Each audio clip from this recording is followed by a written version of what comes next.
آپ کے سماج کو اچھا بنائے گا, انسانی برادری کو اچھا بنائے گا اور انسانی برادری کا تصور دے گا. آپ ذرا سوچیں کہ اگر توحید کو آپ تسلیم کرتے ہیں, اگر توحید پر آپ کا یقین ہے, ایک اکیلے اللہ کی ذات پر آپ کا یقین ہے, اللہ کے ساتھ آپ شرک نہیں کرتے ہیں, تو اس کا دوسرا مطلب یہ ہوا کہ اللہ نے جن انسانوں کو بھی بنایا ہے, اسے اللہ نے اس کائنات کو بنایا ہے, اسے اللہ کی قدرت کا مظہر سمجھیں. نہ انسان کے ساتھ زیادتی کریں اور نہ اس کائنات کے ساتھ غلط کریں.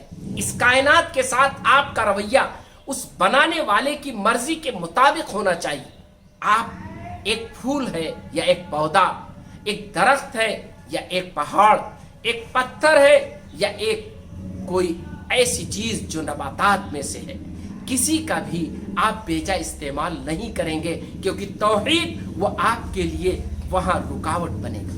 توحید وہ آپ کی گرفت کر لے گا.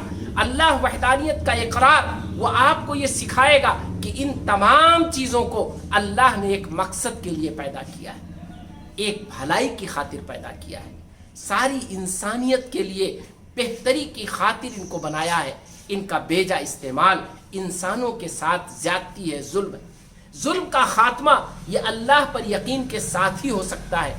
دو ہی چیزیں ہیں جو انسان کو اس دنیا میں اچھا بنا کے رکھتی ہیں. دو چیزیں ہیں جو انسان کو اس دنیا میں اچھا بنا کے رکھ سکتی ہیں. پہلی چیز ہے اس بنانے والے, اس کائنات کے بنانے والے پر سچا یقین, اس کو پہچان لینا, اس کو تسلیم کر لینا, اس کی عبادت کرنا, اس کے فرما بردار بن جانا.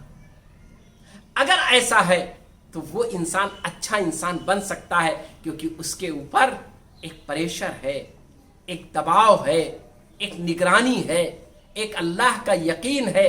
وہ جانتا ہے کہ اسے اس کے بنانے والا, اس کائنات کے بنانے والا وہ دیکھ رہا ہے, اس کی پکڑ کر سکتا ہے.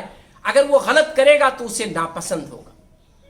دوسرا, اگر انسان کی طبیعت میں یہ ہو کہ وہ ایک انسان ہے, ایک عقل مند انسان ہے, ایک سوجھ بوجھ والا انسان ہے, ایک ایسا جاندار ہے جو دوسرے جانداروں سے الگ ہے, جس کے پاس سوچنے سمجھنے کی صلاحیت ہے, جو سلیقہ مند ہے, جو فیصلہ کر سکتا ہے صحیح اور غلط کا, اس لیے اسے غلط نہیں کرنا چاہیے. اگر وہ غلط کرتا ہے تو اس کا مطلب کہ اپنے آپ کو نیگلیکٹ کر رہا ہے, اپنی نفی کر رہا ہے, اپنے آپ کو برباد کر رہا ہے, اپنی صلاحیتوں کو ضائع کر رہا ہے.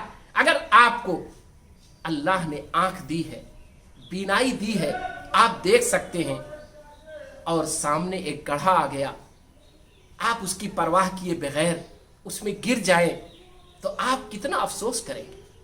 آپ کو یہ محسوس ہوگا کہ آپ بہت غلط ہیں, آپ نے اپنی بینائی کا استعمال نہیں کیا, اپنی روشنی کا استعمال نہیں کیا.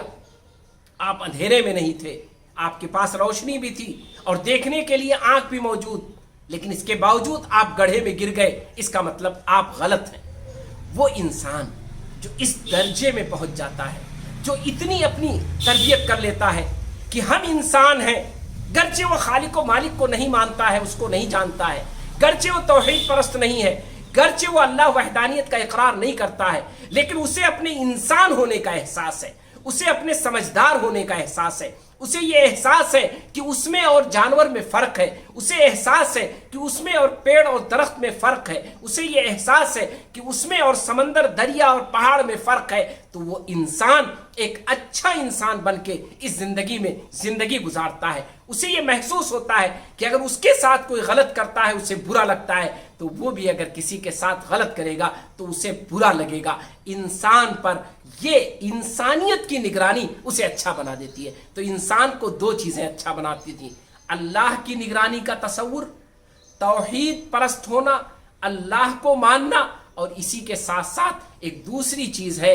کہ انسان اپنی انسانیت کو اپنے اوپر غالب کر لے, اپنے آپ کو محسوس کرے کہ وہ انسان ہے. اور اگر انسان ہونا اسے تسلیم ہو جائے, اس کا احساس ہو جائے, اسے یہ محسوس ہونے لگے کہ وہ انسان ہے, وہ تمام چیزوں میں بڑا اشرف ہے, بڑا افضل ہے, بڑا سمجھدار ہے, تو ایسی صورت میں یہ اس کے انسانیت کا, انسان ہونے کا, سمجھدار ہونے کا جو اس کے اوپر نگراں ہوگا, یہ جو اس کے ذہن و دماغ میں بیٹھ جائے گا, تو وہ انسان بھی اچھا انسان بن جائے گا, اور وہی سماج اچھا سماج ہوگا جس میں یا تو خالق کائنات کا اچھا تصور ہو, یا اچھے انسان بننے کا ایک لمحہ ہو, ایک دوڑ ہو, ایک کلچر ہو.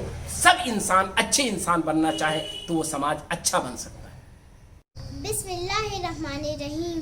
ہی اللہ کیا کرو, نام اسی کا لیا کرو, جو دنیا کا مالک ہے اس کا نام لیا کرو. اگر آپ کو میرے ویڈیو پسند آئے تو لائک ضرور کر دینا, میرے چینل کو سبسکرائب کر دینا, گھنٹی بجاؤ گی تبھی تو پتہ چلے گا کہ ہم لوگ آئے ہیں. اللہ حافظ.